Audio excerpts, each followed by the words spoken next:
नमस्कार। DPP news के लिए सुभाष चौधरी।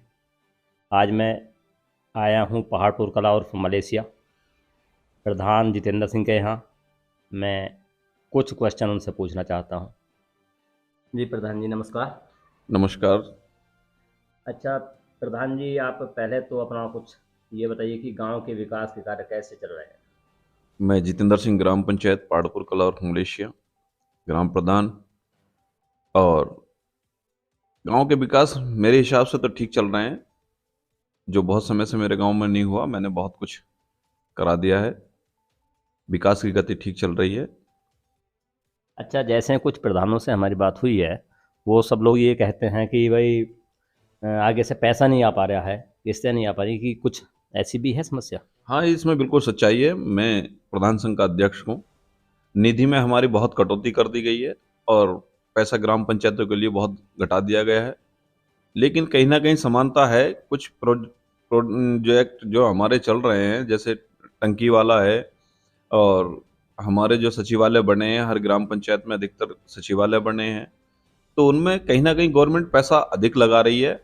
अगर निधि कम की है तो ग्राम पंचायत में पैसा भी अधिक आ रहा है, लेकिन इधर से नहीं आ रहा प्रधान के खाते में, तो कहीं ना कहीं से पैसा लग रहा है गाँव में। आज की जो ग्रामों की हालत देखते हुए लगता है कि भाई स्वच्छ जल बहुत ज़रूरी है। तो उसके लिए जो सरकार काम कर रही है वो बहुत अच्छे काम है। पानी की आवश्यकता है, साफ पानी की हर ग्राम पंचायत को आवश्यकता है। पानी खराब हो गया जिससे बीमारियां ज़्यादा बढ़ रही हैं, तो साफ पानी रहेगा तो बीमारियां भी कम होंगी। अच्छा, आगे प्रधान जी मैं पूछना चाहूँगा कि अभी आपका कुछ दिन पहले बिजनौर कलेक्ट्रेट परिसर के अंदर एक आपका धरना प्रदर्शन हुआ था। वो किस उद्देश्य से हुआ था और उसका बाद में निष्कर्ष क्या रहा। 21/10/2023 को तहसील चांदपुर में संपूर्ण समाधान दिवस था। जिलाधिकारी महोदय, पुलिस अधीक्षक महोदय, हमारे जो उप जिलाधिकारी रितु चौधरी जी, सभी लोग वहां उपस्थित थे। हम प्रधानों ने एक बाजितपुर का मामला चल रहा था प्रधान का, तो उसे लेके एक ज्ञापन या निवेदन किया था। किस टाइप का मामला चल रहा था। मामला ये चल रहा था, वहाँ आपस में एक विवाद हो गया था प्रधान जी के साथ। उस विवाद में थोड़ा सा ऐसा महसूस हुआ, कहीं कन्फ्यूजन पुलिस अधीक्षक महोदय को भी हुआ, कहीं प्रधानों को भी हुआ। तो उस मिसस्टैंडिंग में हमने जो 21 तारीख को ज्ञापन दिया, उसमें मिसस्टैंडिंग हुई दोनों साइड से। तो उसमें जो है कुछ विवाद गहमागामी का हुआ। तो इसी को लेकर हमने फिर 3/11 और 4/11 को 2023 को धरना दिया कलेक्ट्रेट में।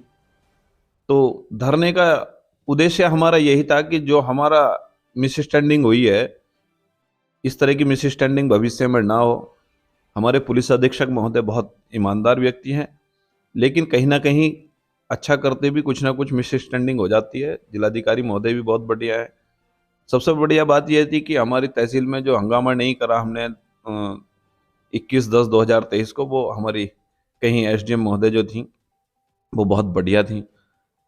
उन्होंने जो है हम सबको सम्मान दे रखा था, पूरे क्षेत्र को सम्मान दिया है। और बहुत ऐसे विवाद रहे जो उन्होंने बैठा के सुलझवा दिए थे। ये एक अच्छे अधिकारी के लिए बहुत अच्छी बात है। अच्छा, मैं पूछना चाहूँगा कि जैसे आपकी 24 सूत्रीय मांग थी, उसमें से उन मांगों के बारे में क्या आश्वासन दिया आपको, क्या आश्वस्त किया आपने। दोनों अधिकारी बैठे थे, पुलिस अधीक्षक महोदय और जिलाधिकारी महोदय। हमारी जो मिसअंडरस्टैंडिंग थी उस पर बात हुई और सारा कन्फ्यूजन दूर होके जो हमारी 24 सूत्रीय मांग थी उस पर भी हमने बहुत बातें की। तो जिलाधिकारी महोदय ने और पुलिस अधीक्षक महोदय ने कहा कि जितना जिले के स्तर से हमारा करने का कार्य है हम उसे करेंगे, जितना हमारे स्तर से बाहर का है हम उसके लिए आगे भेजेंगे कि इसमें भी सुधार हो। अच्छा, आपको ऐसा कुछ लगता है कि कुछ हुआ उसके अंदर या हो सकता है। अब ऐसा तो नहीं हो लग रहा है कि अभी हुआ। ये चीज़ें बहुत लंबी हैं, ये कानूनी चीज़ है। ऐसा नहीं है कि जबान से कह दिया और हो गया। ये कानून की चीज़ें हैं और लिखित जो चीज़ें चलती हैं, जो संविधान के अनुसार हमारे नियम बनते हैं, उन नियमों को चेंज करना है। ऐसा नहीं कि हंसी मजाक की बात हो। तो ये धीरे धीरे सब सुधार होता है इसमें। और जिलाधिकारी महोदय ने जो कहा है कि कार्य योजना प्रधान ही बनाएंगे, सबसे बड़ी समस्या थी हमारी कार्य योजना की। जो आदर्श गांव हैं और ओडीएफ प्लस वाले गांव हैं, उनमें जो कार्य योजना प्रधान के द्वारा नहीं बनवाई जा रही थी, सबसे बड़ी समस्या थी। तो तो वो क्या वो मनमान लगे? हाँ, कहीं ना कहीं देखो, अब कार्य शुरू होंगे तो उसमें कहीं ना कहीं डिमांड रखी जा रही है। जो कुछ कार्य ऐसे होते हैं कि प्रधान को ही पता होता है ग्राम पंचायत में कि क्या कराना है, क्या आवश्यक है। तो उनमें दिक्कत आ रही थी। तो अब कुछ लग रहा है कि होना शुरू होगा, तो तभी पता चलेगा कि जब कार्य होंगे। मांगे थी वो क्या क्या थी? मांगे तो चली रही हैं, मांगों में तो सब रूढ़ी हो रही है। भाई, जब पैसा निधि में कमाता है तो मांगे तो बहुत बढ़ जाती हैं। और गांव को आज विकास के लिए बहुत पैसे की आवश्यकता है। लेकिन सबसे बड़ी समस्या जो प्रधानों के सामने आ रही है, जिससे हमारा प्रशासनिक मामला जो हमें गलत समझता है, वो ये है कि भाई, जब हम आरआरसी सेंटर या टंकी और तुम्हारे किसी भी कार्य को कराने के लिए ग्राम पंचायत की भूमि को खाली कराया जाता है, तो जिसके कब्जे में वो रहती है, वो कहीं ना कहीं प्रधान से एंट्री रहता है। और वो एंट्री व्यक्ति कहीं ना कहीं षड्यंत्र रच के नया केस एक प्रधान पर लागू करा देता है, जिसे प्रशासन नहीं समझ पा रहा है।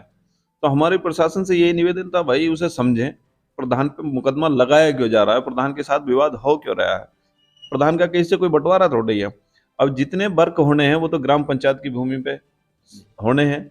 तो ग्राम पंचायत की भूमि खाली कराने के लिए तो प्रेशर प्रधान पर बना रहता है, जबकि राजस्व का काम है कि भूमि खाली करा कर दे। लेकिन गांव के लोग जो समझते हैं वो सोचते हैं कि भाई ये सब काम प्रधान करा रहा है। अब जब ये वर्क काम होने हैं तो भाई भूमि की आवश्यकता है। तो भूमि की आवश्यकता है तो खाली भी करानी पड़ेगी। ये विवाद उसी में बढ़ रहे हैं। बहुत जगह ऐसा हो रहा है। अच्छा, एक षड्यंत्र और चल रहा है। मैं पुलिस प्रशासन से निवेदन करूंगा, पुलिस अधीक्षक महोदय से भी अपना निवेदन करता हूं कि भाई एक गैंग चल रहा है महिलाओं का। ये किस टाइप को जाएंगे? ये गैंग पता नहीं किस प्रकार का गैंग है। इसने बहुत फर्जी मुकदमे बहुत लोगों पर लगवा दिए। एक राजवीर सिंह प्रधान जी हमारे औरंगपुर जोगीपुरा से, हमारे पूर्व प्रधान मेरे यहाँ से ग्राम पंचायत पाड़पुर कला और मलेशिया से, उनके बेटे पर कई मुकदमे डलवा दिए। मैं भी जाता जाता परेशान हूँ। इसकी कोई छानबीन नहीं कर रहा। जबकि वो गैंग एक बार पकड़ा जाना चाहिए। जो गैंग सक्रिय हो रहा है, कहीं ना कहीं उसमें किसी वकील का भी हाथ है, जो वो 156(3) के मुकदमे डलवाता है और षड्यंत्र करके लोगों को फंसवा रहा है। उसमें प्रधान भी बहुत सारे फंस रहे हैं। तो इस गैंग की जानकारी करके उन पर मुकदमे कायम करे जाए। जब 10-20 पे मुकदमे कायम होंगे तो ऐसा झूठा कोई षड्यंत्र नहीं करेगा भविष्य में। आपको कौन ऐसा वकील या कोई गैंग का कोई मेन सरगना ऐसा लगता है, कुछ आपको मालूम है? हाँ, इसमें हमारी जो है, जो जो कागज हैं हमारे, कई मुकदमे हो चुके कई लोगों पे, तो उनकी अपनी छानबीन चल रही है। वो एकत्रित करे जा रहे हैं। ये ओपन बात करने की नहीं है। ये पुलिस अधीक्षक महोदय ने भी हमसे कहा है कि भाई इस तरह के कागज तैयार कराओ अपने, और सारी कमी हमें बताओ, हम उस गैंग को देखते हैं। तो ये ओपन करने की तो चीज़ नहीं है। लेकिन वो बहुत सक्रिय जो गैंग है, वो बहुत जल्दी मैं लगता है कि हम लोग सब मिलजुल के उसे पकड़ में लाने की कोशिश करेंगे। क्या वो बिजनौर की है हमारे? हाँ, बिजनौर से ही चल रहा है सारा मामला। ये बहुत मामला चल रहा है। कुछ चीज़ें हमारे खुल चुकी हैं, जिस जिस जिस चीज़ की हमें जानकारी है, लेकिन हम पक्के सबूत के साथ ही उन्हें पेश करना चाहते हैं। पुलिस अधीक्षक महोदय को उनसे अवगत कराना चाहते हैं, और चाहते हैं कि उन पर जब उल्टी कार्रवाई होगी तो वह स्वयं आने वाले भविष्य में भी कोई और दूसरा भी ऐसा काम नहीं करेगा। अच्छा, एक मुद्दा आपका था मिड डे मील का, वो क्या था? मिड डे मील का तो कुछ नहीं है। कहीं कहीं टीचर जो है गलत कन्फ्यूजन में रहते हैं, कहीं प्रधानों को भी थोड़ा थोड़ा गलत कन्फ्यूजन रहता है। मिड डे का कोई ऐसा मामला कुछ नहीं है ज़्यादा। लेकिन एक बात है कि सबसे बड़ी समस्या यह है कि प्रधान हर समिति का अध्यक्ष है, और प्रधान हर समिति का अध्यक्ष होते हो, कहीं कहीं अध्यापक भी उनके साथ गलत कर रहे हैं। मैं अपने स्कूल को तो नहीं कहूँगा, मेरे यहाँ तो सारा सिस्टम बढ़िया है, मेरे यहाँ सारे अध्यापक बढ़िया हैं और मैं सम्मान करता हूँ सभी अध्यापकों का। लेकिन कहीं कहीं स्कूल में ऐसा हो रहा है, पता नहीं उन्हें किसने चढ़ा रखा है कि भाई ना तो समय पर आना है, और प्रधान कुछ कहते हैं समय पे आने के लिए तो फिर वो लोग जो महिलाएं अध्यापक हैं वो आरोप लगाने की कोशिश करती हैं। तो ये बहुत गलत है। आप शिक्षा से हो तो मैं सभी अध्यापकों से इसकी माध्यम से निवेदन करूंगा, भाई आप गुरु हो, गुरु का महत्व समझो। तो आप गुरु का महत्व नहीं समझेंगे तो प्रधान तो एक 5 वर्ष के लिए बन गया है, प्रधान अनपढ़ भी हो सकता है। आप पढ़े लिखे हो तो आप इस चीज को समझते हो, उसे मेंटेन करो और उसमें सुधार करने की कोशिश करो। ठीक है प्रधान जी, आपने काफ़ी जानकारियाँ हमको दी, उसके लिए आपका बार बार धन्यवाद।